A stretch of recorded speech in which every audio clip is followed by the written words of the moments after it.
madrugar para escuchar lo que os vamos a contar. Muchas gracias por contar conmigo para este congreso.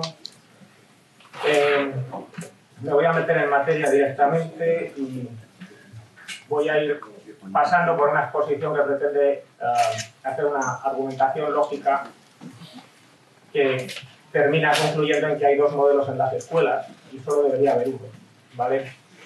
Voy a ir un poco deprisa. La idea es que cojamos tres conceptos básicos, pero los tengo que construir con pequeñas piezas de información. Entonces, la primera cosa fundamental que necesito que entienda todo el mundo es que hoy aquí no voy a hablar de seguridad, voy a hablar de otra cosa que se llama privacidad. Están relacionadas pero no son lo mismo. La seguridad versa sobre los mecanismos de acceso a la información, contraseñas, los códigos que nos llegan a los teléfonos móviles, aquello que impide que otra persona pueda acceder a los servicios o a los contenidos que nosotros tenemos. Personas, ¿de acuerdo? La privacidad se refiere a la capacidad de controlar en todo momento dónde están nuestros datos, quién tiene acceso a ellos, y esto implica también al proveedor de los servicios que utilizamos, cosa que en el caso de la seguridad no se contempla porque se refiere a otras cosas. Para saber si se están cumpliendo los derechos digitales del alumnado de las escuelas, vamos a empezar haciendo un pequeño repaso sobre algunas piezas de legislación para comprobar si realmente hay un derecho que tenga el alumnado en las aulas. Empezaré por mencionar el artículo 27.2.2 de la Constitución, que dice que la educación tendrá por objeto el pleno desarrollo de la personalidad en el respeto a los principios democráticos de convivencia y derechos y libertades fundamentales. Este artículo da pie a una sentencia del año 2000 del Tribunal Constitucional que dice que este derecho expresado en el párrafo de arriba requiere como complemento indispensable la facultad de saber en todo momento quién dispone de esos datos personales, a qué uso se someten y el poder oponerse a esa posesión. Además de esto, la Ley de Protección de Datos Personales, en el título 10, artículo 84, habla de la protección de los menores en Internet.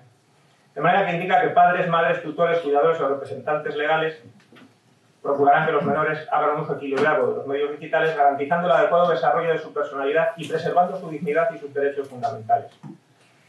También menciona que la difusión de imágenes o información personal de menores en redes sociales y otros servicios de la sociedad de la información que puedan implicar una intromisión ilegítima en sus derechos fundamentales determinará la intervención del Ministerio Fiscal. Así que de momento en esta aproximación vemos que tenemos unas garantías que parten de cartas fundamentales de nuestro ordenamiento jurídico. Además sabéis que en Europa tenemos un Reglamento General de Protección de Datos, ¿de acuerdo? Entonces el reglamento es amplio, voy a hablar simplemente de puntos claves que aplican a este tema. Hablaremos de la licitud, lealtad y transparencia, que dice que se debe informar de forma clara sobre qué datos se recogen, con qué finalidad y durante cuánto tiempo. La finalidad tiene que estar limitada. Los datos solo pueden utilizarse para fines educativos, administrativos o legales concretos y no se pueden reutilizar para finalidades incompatibles como podría ser el marketing. La minimización de datos implica que solo se pueden recoger los datos estrictamente necesarios para la función educativa. Recordad esto porque es crítico. Y no es legítimo solicitar información excesiva y relevante. Los plazos de conservación tienen que ser limitados, hay unos preceptos legales para esto, pero no pueden conservarse indefinidamente. En cuanto al consentimiento, habla de que servicios digitales externos requieren el consentimiento parental si el alumno es menor de 14 años. Y si hablamos del principio de proporcionalidad, hay tres cuestiones claves. La primera es la adecuación, de manera que el tratamiento debe ser apto para lograr la finalidad legítima. Y si ese tratamiento no contribuye realmente al objetivo educativo o administrativo, se considerará desproporcionado. Debe existir una necesidad, y ojo, porque este es otro de los puntos críticos, no debe existir una medida menos intrusiva que permita alcanzar la misma finalidad con igual eficacia. ¿De acuerdo? Si puede lograrse con menos datos o con menor impacto en la privacidad, debe optarse por esta segunda alternativa. En cuanto a la ponderación, el beneficio obtenido, o sea, en caso de que no tengamos ninguna alternativa que sea completamente respetuosa con los derechos digitales del alumnado, el beneficio obtenido debe justificar la injerencia en los derechos del alumno. Y si el impacto en la privacidad es excesivo, el tratamiento se considerará no legítimo. En los propios estatutos de la Agencia Española de Protección de Datos, artículo 5.1, dice que a la agencia le corresponde en particular ejercer las funciones establecidas en el artículo 57 y potestades del 58 de esta ley que aparece ahí mencionada, ¿de acuerdo? Que hace referencia también a la transposición del reglamento. El artículo 58 dice que el principio de transparencia exige que toda información dirigida al público o al interesado sea concisa, fácilmente accesible y fácil de entender. Tercera pata clave de esta exposición. De manera que se utiliza un lenguaje claro y sencillo. Dado que los niños merecen una protección específica, cualquier información y comunicación cuyo tratamiento les afecte debe facilitarse en un lenguaje claro y sencillo, que sea fácil de entender. En los estatutos de la agencia, artículo 5.2, también le corresponde a esta agencia supervisar la aplicación de normativa vigente, contemplados en los artículos 89 y 94 de la ley ahí referida. ¿Qué dice el 92? Dice que los centros educativos, y no habla ni de públicos, ni concertados, ni privados, porque los niños no son ni públicos, ni concertados, ni privados, los niños son niños. Y cualesquiera personas físicas o jurídicas que desarrollen actividades en las que participen menores de edad garantizarán la protección del interés superior del menor y sus derechos fundamentales, especialmente el derecho a la protección de datos personales, en la publicación o difusión de sus datos personales a través de servicios de la sociedad de la información. Si nos salimos de lo que es estrictamente la legislación que se desarrolla en España, propiamente, tendríamos que acudir a la Convención Internacional de Derechos del Niño. Por motivos de tiempo no voy a desarrollar esto, pero sí voy a mencionar los 5 artículos que a mi juicio tienen que ver directamente con esto que estamos tratando. El artículo 3 habla del interés superior del niño, pero que todo el mundo entiende lo que es esto. El 4 dice que no vale con escribir las leyes, hay que esforzarse en que se cumplan. El 16 habla específicamente de la protección de la privacidad. El 28 desarrolla en qué consiste el derecho a la educación. Y el 36 habla de otras formas de explotación, donde veremos que cabe la definición de un nuevo tipo de explotación que podríamos denominar explotación digital. Bien, vamos a ver ahora qué es lo que dicen las políticas de privacidad de las tecnologías que más comúnmente encontramos en las escuelas. Generalmente encontraremos productos de estas 3 compañías que aparecen arriba citadas, Microsoft, Google y Apple, y sus políticas de privacidad tienen algo en común. Son muy largas. Pretender que lo que ahí pone sea conciso y fácil de entender es una auténtica broma. Y están cuajadas de expresiones ambiguas, difíciles de interpretar o directamente dadas. Voy a hablar de una de ellas, porque no tengo tiempo para hablar de todas, pero veremos después cómo existen analogías con las demás. Voy a desarrollar en concreto el ejemplo de Microsoft, ¿de acuerdo? Y voy a sacar pequeños extractos de su política de privacidad. Y no voy a sacar todos los que son polémicos, voy a sacar solo algunos. Con respecto a la recolección de datos de niños, dice, para usuarios menores de 13 años de edad, o si la ley hiciera algo más restrictivo, Microsoft bloqueará a los usuarios menores de esta edad o les pedirá que obtengan consentimiento o autorización de un padre o tutor antes de que puedan usarlo, incluso al crear una cuenta para acceder a servicios Microsoft. Luego los padres, los tutores, tienen un papel fundamental porque deben aceptar que sus hijos utilicen esto. Con respecto a la parte que habla de los datos que se recopilan, y yo solo voy a mostrar una pequeña parte, la película empieza muy mal cuando se dice entre los datos que se recopilan. Es decir, ni la política de privacidad te dice claramente todos los datos que se pueden recopilar. Entre ellos aparecen datos personales, cosas que pueden ser más o menos razonables dentro de un prestador de servicios, pero luego entre ellas aparecen algunas cuestiones que no están tan claras, ¿no? Historial de exploración, datos sobre las páginas web que se visitan. Pues no tengo yo muy claro que esto sea muy necesario. Intereses y favoritos. Aquí entramos ya en una materia un poco más profunda. Recopilamos datos sobre sus intereses y favoritos, el tipo de objetivos que sigue, las acciones que le interesan, en fin. Consumo de contenidos, búsquedas y comandos. Y luego llegamos a una parte que es más oscura. Datos de voz. Los datos de voz, como las consultas de búsqueda, etcétera, cuando se utilizan este tipo de consultas, se recopilan. Y una muy interesante es esta. Texto, entrada manuscrita, es decir, el que tiene una tablet y escribe con el lápiz digital, ¿no? Pues esto se recopila. Datos de escritura por teclado. A lo mejor nadie se ha planteado usar un teclado cuando utiliza un dispositivo digital, pero si lo usa con una de estas cuentas, pues que sepa que todo lo que teclea, tal como dice claramente su política de privacidad, se puede recopilar. ¿Quién se imaginaría realizar la función educativa sin que se recopilen estos datos, ¿no? Información de ubicación, etc.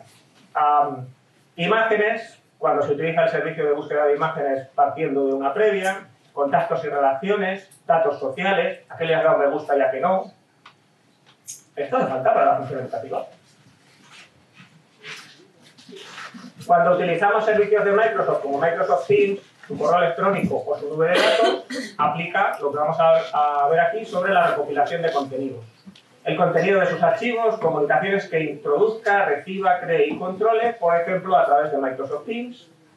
En el caso del correo electrónico dice una cosa muy divertida, que es tenemos que recopilar contenido del correo para entregárselo en su bandeja, mostrárselo y permitirle que responda. Es curioso que otros proveedores de correo electrónico permitan que tú veas los correos que recibes, los respondas, etcétera, sin necesidad de hacer una recopilación de ellos. Sin embargo, aquí pues dice que tienen que hacer esto bien. Si almacenas datos en nuestra nube, fotos, imágenes, canciones, películas, software y otros medios o documentos que almacenes. Podría poner todo y sería más sencillo, pero bueno. Recuperes y proceses de alguna forma en nuestra nube. ¿Vale? Muy bien. ¿Se comparten datos personales desde los servicios de Microsoft? También viene puesto en la política de privacidad. Dice, razones por las que compartimos datos personales. También podemos divulgar datos personales como parte de una transacción corporativa, como una fusión o una venta de activos. Es decir, el problema no es solo que se recopile, que se recopila por algo. Si se hubiera recibido el consentimiento para hacer esto, se puede revocar, que está muy bien, y hay una frase muy divertida que dice, tiene derecho a recibir información sobre la recopilación y el uso de sus datos personales. La frase es correcta, tiene derecho a recibir información sobre ello. Punto y final. ¿Dónde se almacenan y se tratan los datos personales que se recopilan a través de estos servicios? Bueno, pues dice, Microsoft puede almacenar esta información en tu región, en Estados Unidos, en cualquier otro país y región donde Microsoft o sus filiales, subsidiarias y proveedores de servicios mantengan instalaciones. Si hubiera puesto en todo el planeta, habría sido más sencillo y se entendería por qué. Transferimos datos personales a otros países. Para algunos de ellos, la Comisión Europea u otra autoridad de control de datos todavía no ha determinado que tengan un nivel adecuado de protección de datos. No sé si vais siguiendo el libro argumental, pero básicamente aquí lo que pone es recopilo todo lo que hace, lo vendo y lo reparto por el globo. ¿De acuerdo? Lo que pasa es que eso habría sido cumplir la legislación y poner las cosas de una forma clara y fácil de entender. Analogía con el resto de tecnológicas que menciono aquí, pues es complicado exponerlas y una pista que os doy cuando alguien quiera saber un poco cómo son las políticas de privacidad de un servicio que quiera usar, hay una página en internet y un proyecto que se llama TOSR, ¿vale? Terms of Service Agreement, en el que voluntarios leen políticas de privacidad y hacen pequeñas notas que resumen partes de esa política de privacidad que por supuesto está enlazada para comprobarlo, ¿no? Entonces en este proyecto podéis ver pues, cosas clave de sitios como Facebook, como Instagram o como otros servicios que uséis, ¿no? Entonces ahí tenéis un poco una idea así a primera vista. El lema de este sitio es he leído y acepto los términos, es la mayor mentira de la web, juntos podemos hablar. Entonces voy a sacar un pequeño extracto para establecer analogías con el caso de Google, ¿no? Entonces, en el caso de Google dice cosas divertidas como almacenan datos sobre ti aunque no hayas interactuado con el servicio. Vale. Tu identidad se utiliza en anuncios que se muestran a otros usuarios, muy bien. El servicio puede conservar datos personales tras una solicitud de supresión por motivos comerciales o legales, hombre, por motivos legales todo el mundo va a entender, por motivos comerciales esto ya lo también. Este servicio comparte tus datos personales con terceros que participan en su funcionamiento. Esto es una forma sencilla de explicar algo mucho más detallado que aparece en su política de privacidad, análogo a lo que hemos visto en el caso de Microsoft. En el caso de Apple, pues bueno, tenemos una serie de cosas que aparecen por ahí, y aquí destaco la tercera que dice se recogen muchos tipos diferentes de datos personales. Es el equivalente de ese listado de datos que se recopilan en el caso de Microsoft que hemos visto y del que yo he sacado algunos ejemplos. ¿Vale? Entonces, ahora yo creo que ya debería quedar claro que hay una legislación, una normativa que protege los derechos del alumnado y unas políticas de privacidad de productos que se usan en las escuelas y que dicen claramente cosas muy distintas. Entonces, ¿qué pasa? ¿Que aquí no han establecido sanciones nunca? O sea, ¿cómo va esto? Bueno, sanciones. El gobierno andaluz cede a Google los datos de 738.502 alumnos menores. ¿Y esto de cuándo es? ¿Cuándo? Febrero del 26. Qué casualidad, ¿no? O sea, protección de datos. Amonesta a la Junta, aunque no le sanciona, económicamente por quebrar la integridad dirigida a los perfiles de 2.600 centros educativos. O sea, tenemos este tipo de noticias, pero parece que no pasa. En otros sitios seguimos usando lo mismo, ¿no? ¿Por qué no le sanciona económicamente? Si esto fuera un buque de guerra y al capitán no le hiciera caso a nadie en el barco, pues sancionar económicamente sería como de poner baja en caballo, básicamente. Más sanciones. Un expediente publicado de la Agencia Española de Protección de Datos sanciona a un centro por falta de información, en este caso, sobre la plataforma de Google Workspace, Ojo, porque no hace falta irse a Google Workspace para que se acepten las políticas de Google, ¿de acuerdo? Aplican a todos sus servicios. Y otras plataformas educativas. En resumen, el centro hace uso de Chromebooks, no informa adecuadamente a las familias, alguien reclama a la Agencia Española de Protección de Datos y entonces la resolución dice que no se ha recibido suficiente información sobre el uso del Chromebook y otras plataformas educativas editoriales como Edelweiss y otras apps educativas. Es decir, no hace falta irse solo a cosas de grandes tecnológicas, sino que hay aplicaciones educativas de las propias editoriales que tienen políticas de privacidad sobre las que, si se sanciona por no haber informado adecuadamente, pues será porque no son muy respetuosas con los derechos de los alumnos. Y el centro reconoce su responsabilidad y paga voluntariamente la sanción reducida, ¿no? Queda obligado a informar a las familias. Ya hemos visto que las familias pueden decidir si aceptarlo. En Escuela Saludable nos hicimos eco en este enero sobre la victoria de una organización, NOYB, en Austria, que consiguió que la Autoridad de Protección de Datos austríaca decidiera que Microsoft había instalado cookies en los dispositivos de los alumnos sin consentimiento. Un punto muy claro. O sea, esta forma de expresar las cosas, vista la política de Microsoft, me parece como muy liviana, pero bueno, sí. Yo quiero decir que hay sanciones, que cuando alguien reclama, las sanciones y las amonestaciones se producen, ¿no? Sin embargo, el resto sigue haciendo lo mismo. Y sin embargo, hay gente que sí se molesta en hacer las cosas mejor. La Consejería de Educación de la Comunidad de Madrid tiene firmado un acuerdo con Google para la plataforma Google Workspace y se han molestado en establecer unas condiciones generales de servicio que dicen: los servicios de aplicaciones se utilizarán únicamente con fines educativos, no alojando en ellos ningún tipo de información académica o del progreso del alumno. La información académica del alumno es crítica durante el resto de su vida, porque establece qué cosas se le dan mejor, qué cosas se le dan peor. Y o sea, al final las implicaciones que puede tener esto en el desarrollo profesional de una persona son bastante profundas. Entonces, esta información está especialmente protegida por algo. En el caso de la nube de Google, del Drive, se limitará a fines educativos y de licencia, no estando autorizado su uso por otros fines como funciones administrativas o de gestión, ni para albergar documentación con efectos sobre el historial académico o el progreso del alumno. Es decir, haces un acuerdo con Google para que se use en educación esto y luego resulta que prácticamente no lo puedes usar para nada, ¿no? Una pregunta interesante sería: ¿para qué no hemos hecho este acuerdo con esta empresa? En cuanto al correo electrónico, se deshabilita, porque esto sí que es imposible usarlo sin que haya un traspaso de datos personales a Google. Y si hay información visible públicamente, no podrá contener datos personales, ¿no? Vale. Entonces, ¿cuál es el esquema general que estamos viendo? Vamos a intentar hacer una pequeña infográfica. Yo normalmente aquí explico que las personas utilizamos medios digitales aceptando una serie de condiciones de privacidad. Si aceptamos las condiciones de privacidad de empresas con ánimo de lucro que se dedican a traficar con datos de las personas, lo que estamos aceptando es que se recopilen y procesen nuestros datos, que se hagan perfiles digitales, que es nuestra persona en el mundo digital con todas sus características, gustos, debilidades, etc., para poder venderlos con muchos fines distintos. Pero una clave aquí es que el dinero que obtienen estas compañías, una parte de esos ingresos, la reinvierte en hacer sus productos más adictivos y desde hace algunos años, por desgracia, en dirigirlos a un público más joven para obtener más datos y retroalimentar este sistema en su beneficio. Si no tuviésemos alternativa, tendríamos que seguir viviendo en este infierno. Pero es que sí hay alternativas. Es decir, hay modelos basados en el uso de software libre, que básicamente son otros programas, otros servicios, que tienen una serie de características intrínsecas.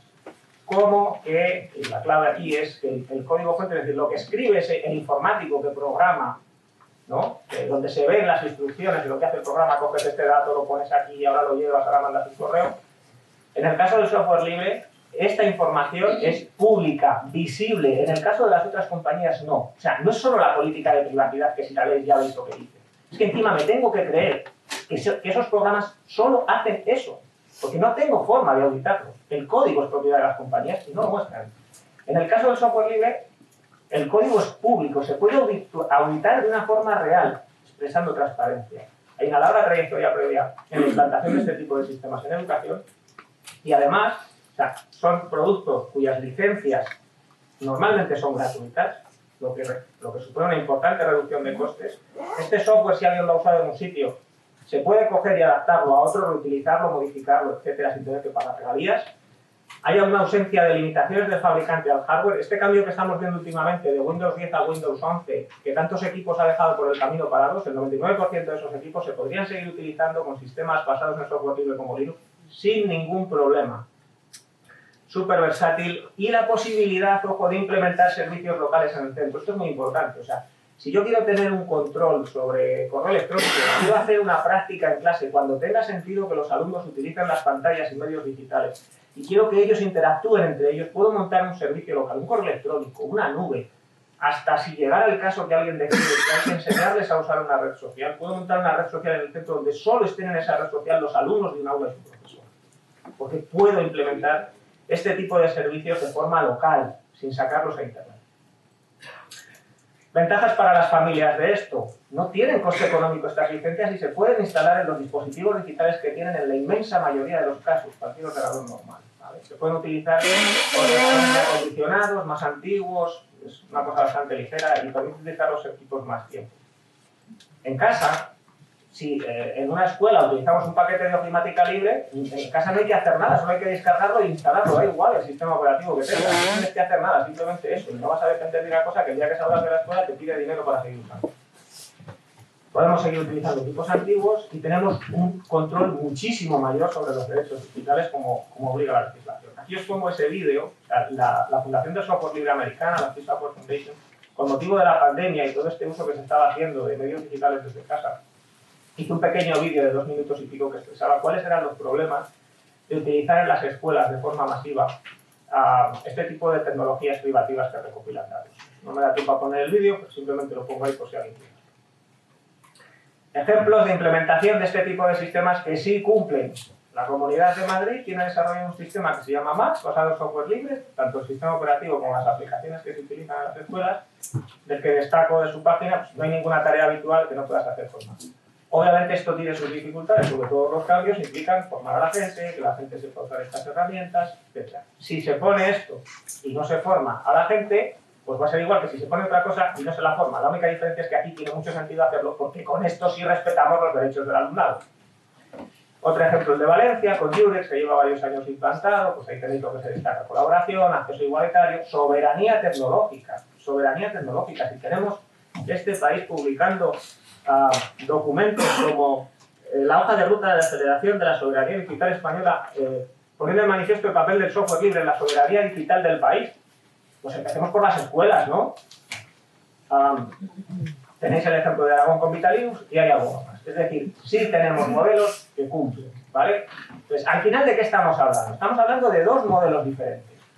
Un modelo que aparece en algunos sitios donde se utilizan las escuelas como auténticas granjas de datos que coloca a los alumnos en una situación de explotación digital infantil absolutamente increíble y en algunos casos con el docente subido al burro de la IA para mayor absorción de los datos de sus alumnos. ¿De acuerdo? Esos datos se monetizan y se venden por el globo entero, que no lo digo yo. Si es que lo ponen las políticas de privacidad, solo hay que leer. ¿Con qué comparamos este modelo? Comparamos este modelo con un modelo que se basa en el respeto de los derechos de los alumnos, donde ese es el centro del desarrollo de la formación docente. ¿De acuerdo? Con tecnologías libres, donde cuando los alumnos tengan que estar delante de una pantalla puedan hacerlo sin que sus derechos se vean socavados y donde los burros están donde tienen que estar, pasando plácidamente fuera de las aulas. Entonces, ¿cómo es posible que convivan estos 2 modelos? Porque la situación es como muy llamativa, ¿no? Entonces, por lo que me encuentro, tengo que decir que el modelo responde a una interpretación nefasta de la excepción E del artículo 6.1 del Reglamento General de Protección de Datos. Este artículo dice que el tratamiento será lícito si se cumple al menos una de las siguientes excepciones, diciendo la excepción E que el tratamiento es necesario para el cumplimiento de la misión realizada en interés público o ejercer poderes públicos. ¿Necesario? O sea, ¿alguien puede decir que esto es necesario? Si existen modelos alternativos que sí respetan los derechos del alumnado. Entonces, hay alguien tomando decisiones a quien quizá le falte conocimiento para saber que existen alternativas que sí cumplen los derechos del alumnado. Porque si no se cumple la condición de necesario, no se cumple la excepción y entonces no hay excepción. ¿Vale? Mi intervención va a terminar aquí. Hay 4 cosas que en las casas sí podemos hacer. ¿De acuerdo? Que es, bueno, la primera en las escuelas es respetar las recomendaciones de salud para los menores. O sea, si el derecho a la salud no es el primero dentro de una escuela, que alguien me diga que es lo que estamos haciendo. La mejor manera de evitar que un niño tenga problemas de pérdidas de datos, tenga problemas con sus derechos digitales, es que cuando no tiene sentido, no interactúe con medios digitales donde se están exponiendo sus datos. Hay que negarse a aceptar políticas invasivas, porque no son necesarias, existen otros modelos. Entonces, si yo me niego y no las acepto, me tendrán que dar otra solución. Revocar esa aceptación si se produjo, y cuando alguien incumpla, reclamando ante la Agencia de Protección de Datos de una forma debidamente motivada. Y si alguien no sabe cómo hacerlo, yo personalmente en Escuela Saludable me ofrezco ayudar. Y por favor, basta ya de explotación digital infantil. Muchas gracias.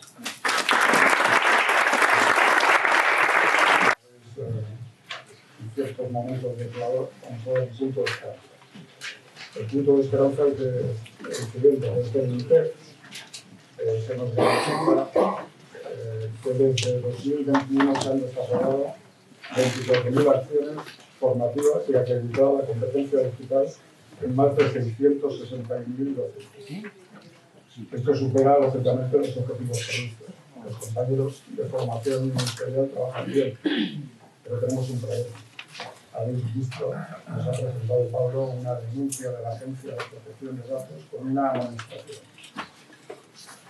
Es decir, tenemos gente acreditada, tenemos planes de centros digitales y sin embargo los incumplimientos a fecha de este mismo año nos ponen en una situación de necesidad de reflexión en el seno de las comunidades educativas. Esto solamente en lo relativo a la protección de datos. Todos nosotros somos unos encantadores conjuntos de datos geolocalizados. Así nos ven las corporaciones, las grandes corporaciones. Los estadísticos tienen una frase que manejan habitualmente que dice que estruja los datos y te dirán lo que quieran. Tortúralos y te dirán todo lo que necesites.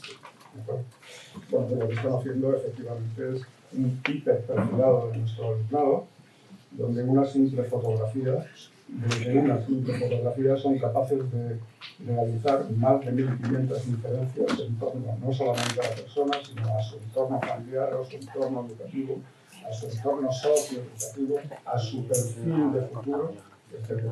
Ese es el marco en que nuestra operación en esta mesa interviene en el Congreso para facilitaros y facilitar a las comunidades educativas, ese era nuestro primer objetivo, el diálogo necesario para ejercer un empoderamiento desde la óptica, lógicamente, de plataformas que estén exentas de esta regulación, como otras, desde un marco de software libre, y ahora tendremos otra dimensión que nos planteará caso.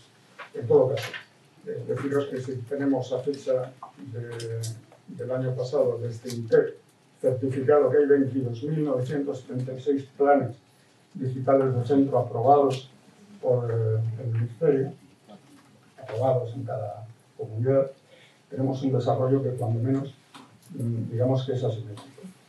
Si en Andalucía tenemos el caso mencionado, tenemos otras comunidades más restrictivas como Madrid, etc.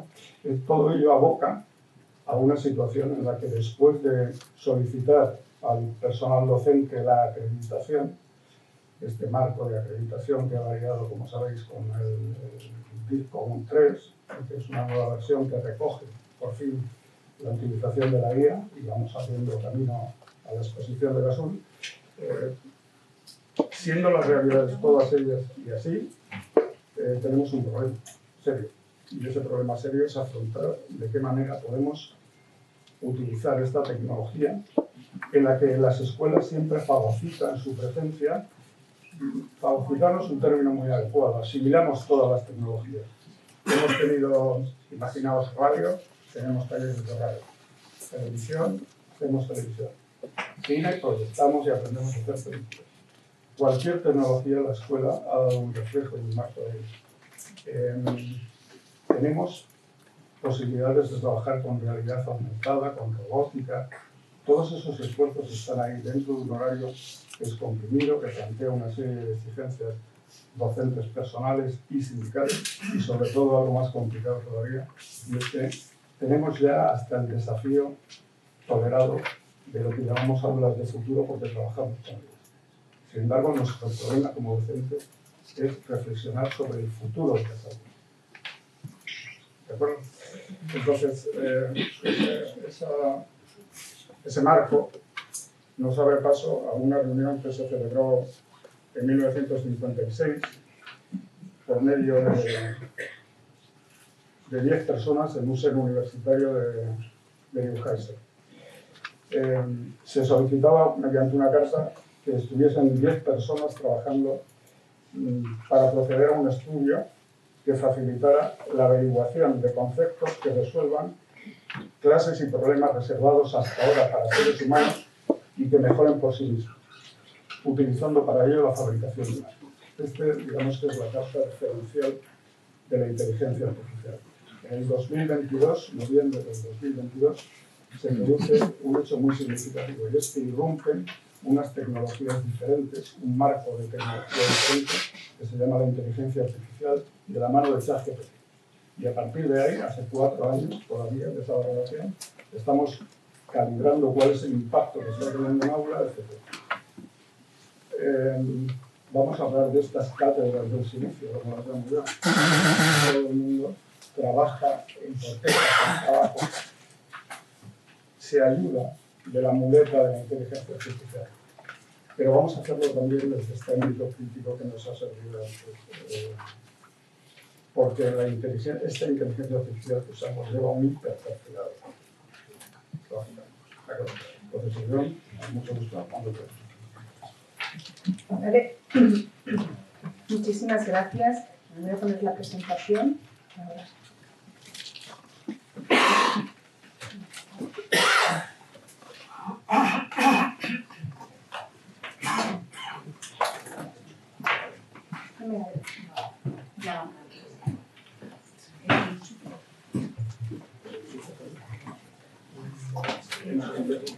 Sí, ya le he puesto.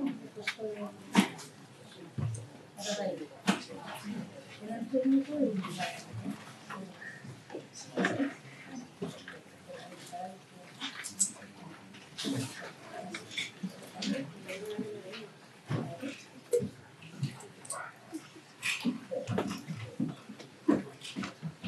Vale. Bueno, en primer lugar, muchas gracias por invitarme a participar en este congreso.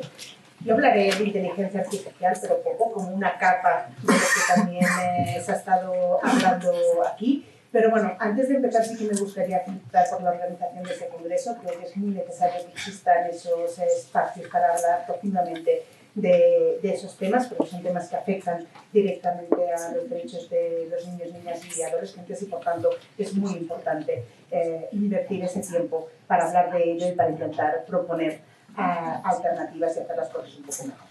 Bien, yo voy a empezar mi intervención con una pregunta que me hago constantemente, o que nos hacemos constantemente en el ámbito de la organización donde trabajo, y sobre todo es cuando nos dirigimos a las familias, o cuando hablamos con los docentes, o cuando nos reunimos con las administraciones educativas, o cuando analizamos datos de nuestras investigaciones en esta materia. Y la pregunta que nos hacemos es la siguiente, y es: ¿quién toma realmente las decisiones pedagógicas en nuestros centros educativos? La respuesta obvia, ¿no?, que nos sale todos decir es que la respuesta obvia es que son los docentes, ¿no?, que son las administraciones educativas, los equipos directivos, etc. Pero esta es yo creo que a día de hoy, creo que eso es una verdad a medias. Las decisiones pedagógicas ya no los toman ¿no? los profesionales de la educación, sino que las toman otros entes, otras entidades que no sabemos muy bien cómo funcionan ni qué profesionalidad tienen en este ámbito. Nosotros en 2023 publicamos una investigación con más de 2.400 personas participantes, entre familias, docentes, alumnado y expertos, sobre lo que ocurre cuando las plataformas digitales de las grandes corporaciones tecnológicas entran en las aulas. Y lo que encontramos es que hay decisiones, he hablado hoy aquí, que ya no están en manos de los docentes ni de la administración. Ya no estamos hablando de qué pasa con esos datos, sino incluso de decisiones, ¿no?, que van mucho más allá, ¿vale? Por ejemplo, no se toman decisiones conscientes sobre qué plataformas se está usando, cómo se estructura la información, qué datos se recogen de los niños y para qué. Y esas decisiones las están tomando en buena medida, también se ha dicho aquí, pues Google, Microsoft, Amazon y otras tecnológicas que, aunque no sean tan grandes como estas que estoy nombrando, también están en nuestros centros educativos, también las están usando el profesorado y, por tanto, también tienen un impacto. Y lo más inquietante no es que esto ocurra, que también, sino que lo más inquietante es que ocurre sin que la comunidad educativa lo sepa del todo. Sin la regulación suficiente, aquí se ha hablado mucho de regulación, tengo que además felicitarle porque en teoría la abogada y la jurista era yo, pero ha hecho un buen repaso de la legislación, pero realmente la legislación no es suficiente y de eso vamos a hablar, y sin que nadie haya preguntado a las familias si están de acuerdo. Y sobre esto voy a entrar, porque preguntar si están de acuerdo no es darle un documento para que firme la cesión de los datos de sus hijos e hijas. Eso en derecho no sirve si no hay algo más. Y nada, yo hoy quiero compartir un poco con vosotros, ¿no?, lo que hemos investigado como marco, ¿vale?, para que entendáis qué nos preocupa y sobre todo lo que creemos que podemos hacer. Aquí ya se ha dicho muchas de las cosas que podemos hacer. Yo voy a hablar desde otro ámbito que también es muy necesario que podamos actuar.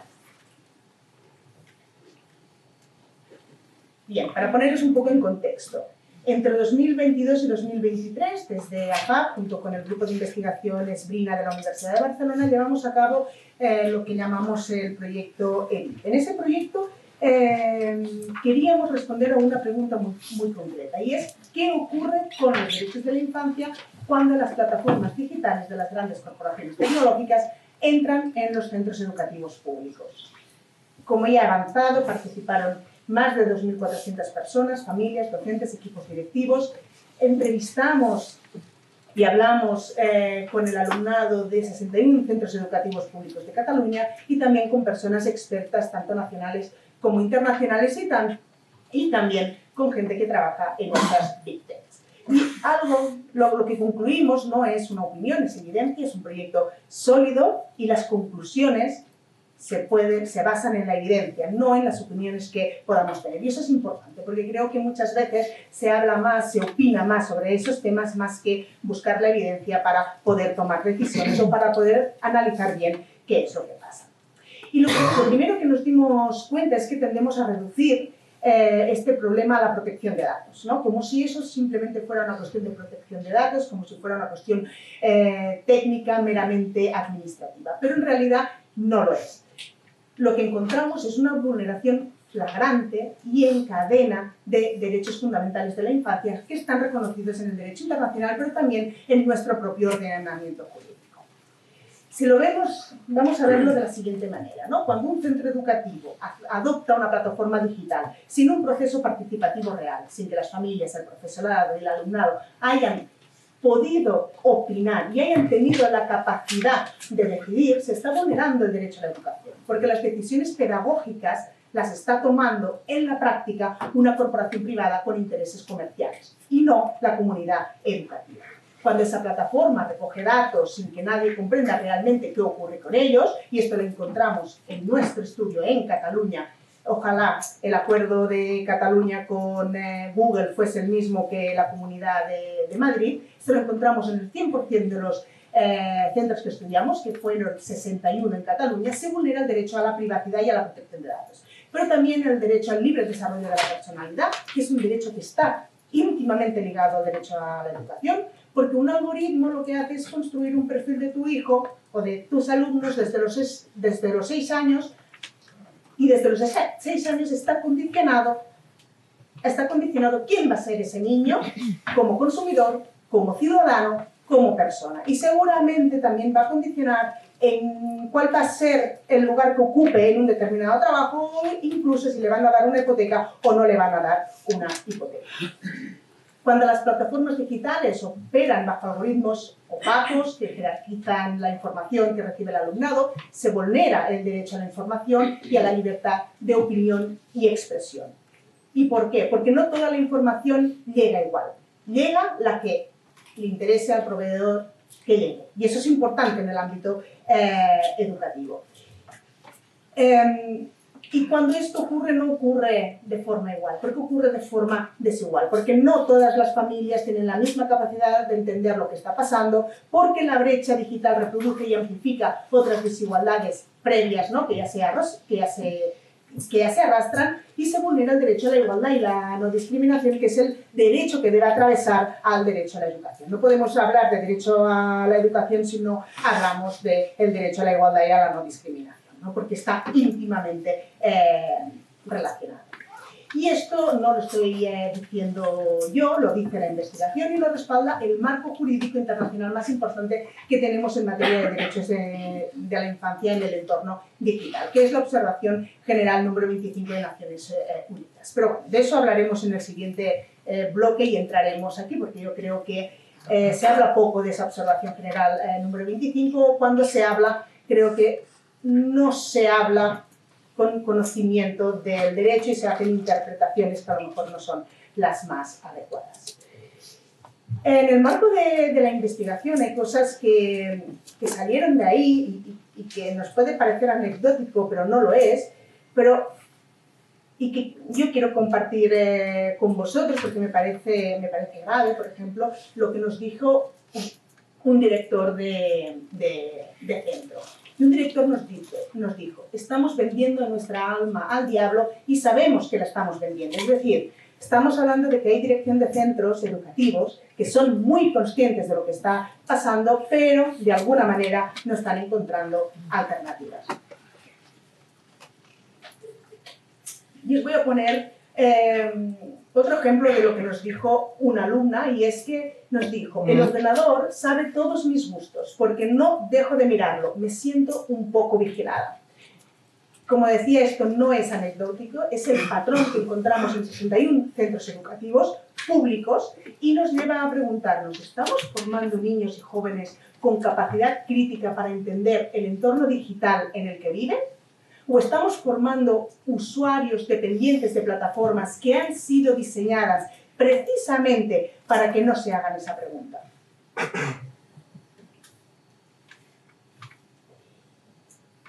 Bien, sobre eso pasaré muy rápido. Todos esos derechos que veis en la pantalla y que de alguna forma acabo de describir no son compartimentos estancos, son interdependientes y están interrelacionados. La vulneración de unos arrastra la de otros, o de otra manera. La vulneración de uno impide la garantía de otro. Y esto no es mi opinión, es la posición de Naciones Unidas, y eso lo dice bien claro Naciones Unidas, lo dice bien claro el derecho internacional, y es un derecho internacional que ha sido aceptado por el Estado español y que, por tanto, forma parte de nuestro ordenamiento jurídico. Y es de lo que quiero precisamente hablaros ahora.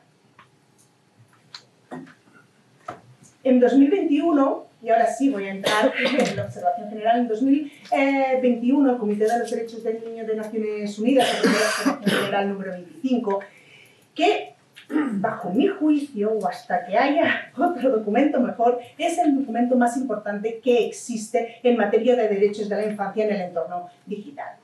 Y lo que hace es algo aparentemente sencillo, pero enormemente poderoso. Y es poderoso porque hasta la observación general número 25, pues toda la legislación que ya teníamos y que realmente se podía extrapolar al entorno digital, pero no teníamos una norma que nos obligara y que dijera efectivamente eso también se aplica en el entorno digital. Y por eso es tan importante esa observación general número 25.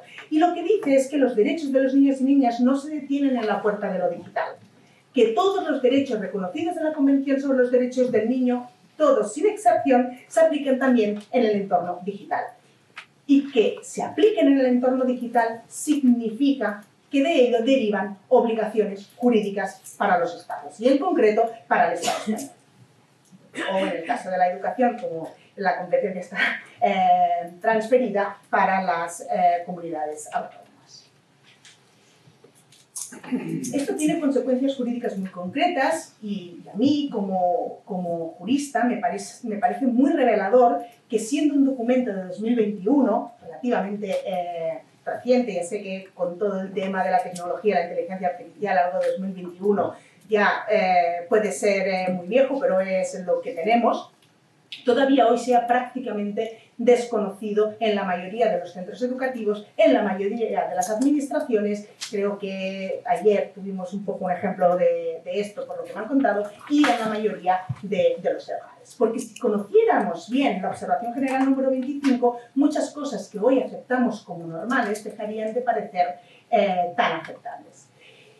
Pensemos, por ejemplo, en lo que ocurre cada día en nuestras aulas, al menos en las aulas de aquellas comunidades autónomas que no han tomado la responsabilidad. Por ejemplo, un niño de 8 años en Cataluña entra en Google Classroom, hace sus tareas, interactúa con sus compañeros, busca información y ahora además le pregunta a ChatGPT. Se nos escapa que eso es así, nos guste o no nos guste. Y todo eso genera datos que recoge Google, datos que procesan bajo algoritmos que nadie en ese centro educativo ha auditado, que nadie ha podido auditar porque son opacos por diseño. Yo no voy a entrar ahí porque esto se ha explicado mucho mejor de lo que yo lo puedo explicar. La observación general número 25 es muy clara al respecto. El procesamiento de datos de menores con fines comerciales, sin consentimiento informado real. Y eso es importante porque de eso también voy a hablar. Sin consentimiento informado real, sin transparencia, es una vulneración flagrante y grave de los derechos de la infancia.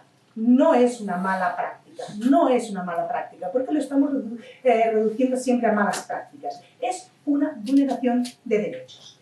Y a esto ahora añadamos la capa de la inteligencia artificial. La inteligencia artificial no es una tecnología separada que llegará en el futuro. Está dentro de esas plataformas ahora mismo, está en los sistemas de recomendación que deciden qué ve primero ese niño de 8 años, están los algoritmos que construyen su perfil de aprendizaje y de consumo, no nos olvidemos, están las herramientas de corrección automática.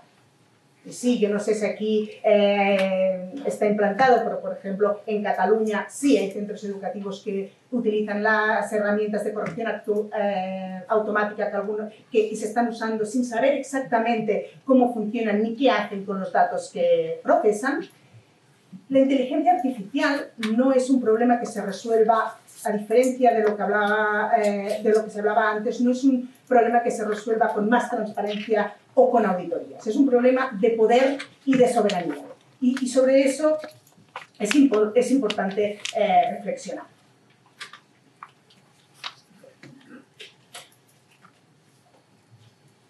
Es decir, cuando digo que no es un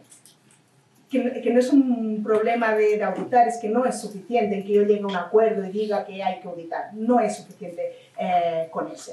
Estamos hablando de tecnologías desarrolladas y controladas por un puñado de corporaciones privadas sobre los que los Estados europeos tienen una capacidad de control muy limitada. Europa ha dado un primer paso, ¿no?, con el reglamento de inteligencia artificial que clasifica los sistemas de inteligencia artificial en educación como alto riesgo, y esto realmente es un avance, pero es un reglamento que no resuelve el desequilibrio de poder entre unos estados que van muy por detrás tecnológicamente y unas corporaciones que llevan décadas por delante. Y eso, a lo mejor, las alternativas, cuando hablamos simplemente de plataformas educativas, son posibles. Cuando hablamos de inteligencia artificial, ahora mismo no es posible. Y mientras ese desequilibrio persiste, lo que está en juego no es solo la privacidad de nuestros hijos, es algo mucho más profundo. Vivimos un momento histórico en el que la capacidad de pensar de forma crítica, yo creo que esto lo sabéis vosotros muchísimo más que yo, de forma crítica y compleja, de comprender textos difíciles, de relacionar ideas, de cuestionar, esa capacidad es más necesaria que nunca. Precisamente porque la inteligencia artificial puede hacer muchas cosas por nosotros, pero lo que no se puede reemplazar es el juicio humano, es la autonomía intelectual, es la capacidad de decidir con criterio propio en un mundo que funciona con inteligencia artificial. Y nos guste o no, estamos empezando a funcionar con inteligencia artificial. Y nuestros alumnos necesitan aprender a relacionarse con la inteligencia artificial. Yo sí pienso que no es algo que debemos dejar fuera del sistema educativo, no evidentemente pues para temerla o para ignorarla, sino para no depender de ella ciegamente, para poder tomar decisiones libres y para no estar en definitiva vendidos. Porque yo creo que ese es un tema que si antes ya era preocupante, ahora con la inteligencia artificial lo es aún más. Y ahora sí, yo voy a hacer un alegato, porque sí que lo creo así firmemente, y no solo porque sea una cuestión ideológica, sino porque al final creo que es la única manera de poder hacerlo, lo podremos discutir después, pero sí que creo firmemente que eso solo puede hacerse desde la educación pública. Y solo se puede hacer desde la educación pública porque tengamos presente que las élites siempre encontrarán la manera de acceder a ese conocimiento. Siempre lo han hecho y esa revolución, porque realmente la inteligencia artificial yo creo que es una revolución, es una nueva revolución, una de las mayores revoluciones yo creo que hemos vivido hasta ahora, siempre lo han hecho. Y eso no va a ser una excepción con la inteligencia artificial y con lo que viene más allá de la inteligencia artificial. Pero la mayoría de la ciudadanía depende de la educación pública para tener esa oportunidad. Si la escuela pública no forma ciudadanos críticos, autónomos, frente a la inteligencia artificial, nadie lo hará. Y eso no es un problema educativo, no es un problema meramente educativo, es un problema realmente democrático. Y creo que estamos en un momento de que es importante reflexionar sobre ello y relacionar cosas que están pasando con el mundo y relacionarlo también con la inteligencia artificial.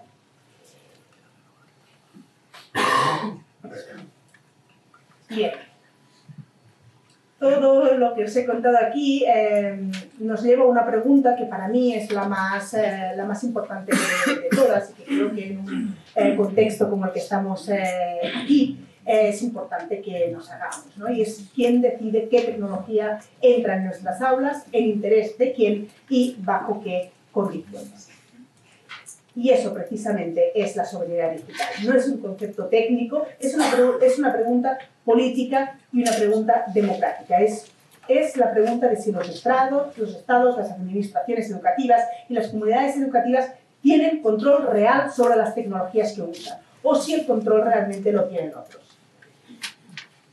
Yo creo que hoy la respuesta es incómoda, pero creo que la tenemos que aceptar, y es que en gran medida ese control no lo tenemos. Y en gran medida ese control lo tienen corporaciones, ¿no? De las cuales no tenemos manera, ¿no? de poder acceder. No lo tienen los centros educativos, que en su día a día realmente en muchos centros educativos improvisan protocolos sin un marco normativo claro, por mucho que incluso estoy segura y me atrevo a decir que incluso en la Comunidad de Madrid todo y que hay, ¿no? esos acuerdos, hay centros educativos que acaban tomando decisiones por necesidad que no obedecen y que no están en el marco de ese acuerdo. Estoy completamente segura. La administración, además, la administración educativa ha delegado en las Big Tech desde hace mucho tiempo una responsabilidad que es esencialmente pública. Es verdad que en algún momento, al menos en Cataluña, que es la realidad que más conozco, hubo un momento donde sí la administración ¿no? Había tomado ¿no? esa decisión, pero poco a poco no sabemos muy bien por qué se fue desvinculando, y lo que ha pasado es que al final la provisión de la infraestructura digital en la educación depende exclusivamente de grandes corporaciones tecnológicas y no del propio gobierno. Además, también ha decidido que los recursos económicos que tenía y la capacidad técnica que tenía para ir avanzando un poco al ritmo, ¿no?, que ha avanzado la tecnología, pues ha decidido ponerlo en otra parte y no en ese sector estratégico. Y tampoco lo tienen los Estados europeos frente a unas corporaciones que operan globalmente, que tienen más capacidad técnica, más recursos y más velocidad de adaptación que cualquier gobierno ahora mismo. Cuando hablamos de soberanía digital, hay una tensión que no podemos ignorar y que define un poco el debate global en este momento. Yo sé que me estoy abstrayendo mucho, pero yo creo que es importante abstraerse un poco para volver a la realidad, ¿vale? Porque al final, sobre todo cuando hablamos de la capa de la inteligencia artificial, no podemos pensar solo como centro, porque ahí no vamos a llegar. Tenemos que ver el problema desde otra dimensión. Ahora, lo de las Big Techs, que es esencialmente el modelo estadounidense, ¿vale? Sudhoff, en su obra La era del capitalismo de vigilancia, no sé si a alguien le suena, lo documenta con precisión, ¿no? Pues estas corporaciones han construido un modelo de negocio basado en la extracción masiva de datos personales, incluyendo los de los menores, pues para predecir y modificar comportamientos humanos con fines puramente comerciales, que no son neutrales, no son un servicio público. Cuidado, porque las estamos utilizando para prestar un servicio público, pero no son un servicio público, son máquinas de acumulación de capital que utilizan a los usuarios como materia prima, y cuando hablamos de menores esto adquiere una dimensión especialmente grave. Sistemas diseñados deliberadamente para generar dependencia, para capturar la atención, para maximizar el tiempo de exposición, con consecuencias documentadas sobre la salud mental, el desarrollo cognitivo y, en casos extremos, la vida de niños y adolescentes, y si seguimos un poco la actualidad vemos que la vida también de personas que no son ni tan niños ni tan adolescentes. Y por otro lado tenemos el modelo chino, ¿no? China ha resuelto el problema de la soberanía digital, ¿no? El Estado controla la infraestructura, no depende de corporaciones extranjeras, pero lo ha hecho a un precio que, pues para las democracias europeas, ¿no? Es un precio un poco difícil de pagar y que no deberíamos realmente pagar, ¿no? Porque al final lo utiliza como control, como un instrumento de vigilancia masiva, de censura sistemática y de supresión de derechos fundamentales. No es un modelo que nos gustaría replicar ni desear en el marco de los estados de derecho europeo. Pero bueno, hay una parte que es importante, la infraestructura. Y aquí está la pregunta que nos tendríamos que estar respondiendo, ¿no?, los estados europeos y que no lo estamos haciendo. Y es cómo construimos, no lo estamos haciendo yo creo que con la suficiente urgencia que deberíamos. Y es cómo construimos soberanía digital sin caer ni en el capitalismo de vigilancia ni en el autoritarismo digital. La respuesta no solo puede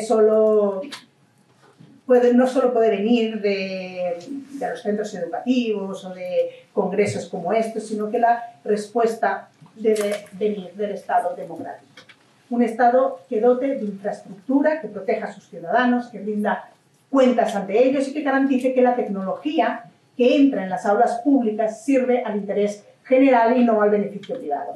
Y ese es el único modelo compatible con los derechos que hemos construido durante décadas. Y insisto que esto está súper relacionado con lo que estamos viviendo en el mundo, ¿no? Estoy ya casi terminada, ¿no? Con el auge de la extrema derecha y el control y el supercontrol y poder de grandes corporaciones.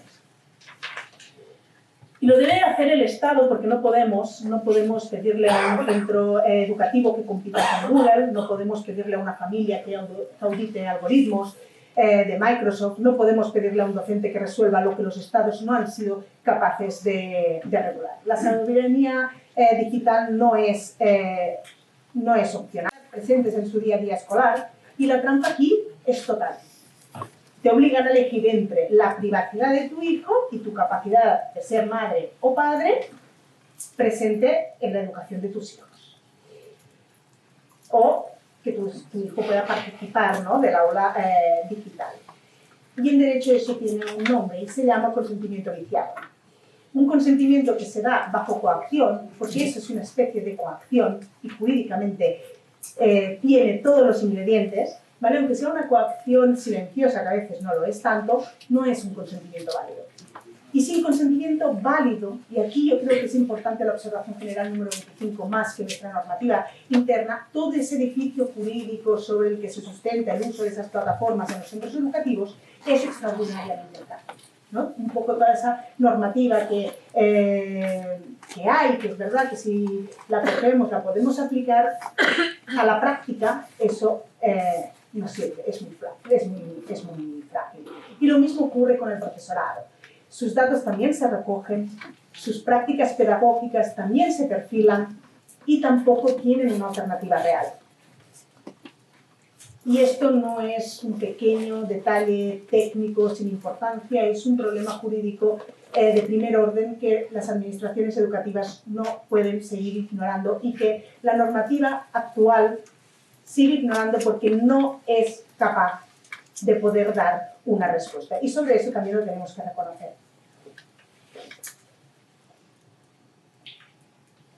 Y bueno, y esto ya para ir acabando, y de aquí esto yo creo que nos lleva a la pregunta de fondo, y es que no es un problema educativo el que estamos teniendo, el que estamos discutiendo hoy aquí, es un problema realmente democrático, y así estoy convencida de que es, y que si no lo elevamos y si lo seguimos intentando defender solo sobre el terreno de lo que pasa en el día a día en los centros educativos, no vamos a avanzar.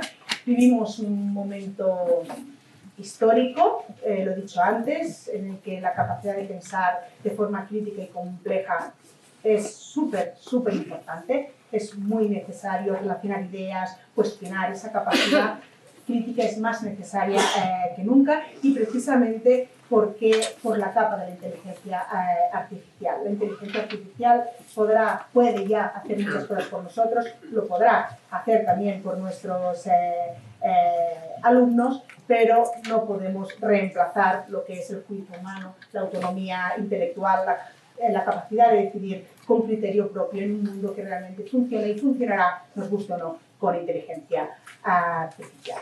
Y nuestros alumnos necesitan relacionarse con inteligencia artificial para poder tomar todas sus decisiones, ¿no? Lo que intentamos inculcarles en los centros educativos, para lo que les educamos, ¿no? Pues para que sean ciudadanos críticos, pues esto va a ser más necesario que nunca en la era de la inteligencia artificial. Y esto solo puede hacerse desde la escuela pública, insisto, porque las élites siempre encontrarán la manera de acceder a ese conocimiento. Y la mayoría de la ciudadanía depende de la educación pública para tener esa oportunidad. Si la escuela pública no forma ciudadanos críticos y autónomos frente a la inteligencia artificial, nadie lo hará, y por tanto el problema no es educativo, el problema es democrático. Y ya voy muy rápido porque sé que me estoy pasando, pero sí que creo que hay cosas que podemos hacer, ¿no? La primera es exigir que la soberanía digital entre en la agenda política y educativa con recursos reales, no como declaraciones de intenciones, con inversión pública. Yo creo que seguramente en todas partes, pero por ejemplo yo que vengo ahora de Cataluña y ha habido, ¿no? Muchas... ha habido vagas, ¿no? Ha habido reclamaciones de las organizaciones sindicales, del profesorado, etc. Ese tema no ha estado sobre la mesa y me parece un grave error. Necesitamos inversión educativa en ese sentido, necesitamos hablar de soberanía digital para poder tener alternativas que hagan posible un consentimiento verdaderamente libre. La 2. formarnos, ¿no? Formarnos y formar, no para ser expertos técnicos, no hace falta que nos agobiemos, pero sí tener criterio, conocer la observación general número 25, podemos conocer el nuevo reglamento de inteligencia artificial europeo, saber qué preguntas hacerle a un centro educativo, si somos familias, a una administración, si somos docentes, a un representante público. El conocimiento es la única herramienta que nos permite pasar de usuarios pasivos a usuarios críticos. Y la tercera, actuar colectivamente. Esto no es un problema que las familias puedan resolver solas, ni que los docentes puedan hacerlo solos, ni que los profesionales lo puedan hacer solos. Es un problema que requiere de toda la comunidad educativa y yo creo que ahí hay que unirse, familias, docentes, profesionales y administración, y para que se actúe en la misma dirección y que exijamos lo mismo. Y ahora ya, solo para acabar, termino con esto, tenemos investigaciones, tenemos marco jurídico internacional, tenemos evidencia y lo que necesitamos ahora es voluntad política y acción colectiva. Porque los derechos de la infancia en el entorno digital no son negociables y defenderlos tampoco es opcional. Muchas gracias.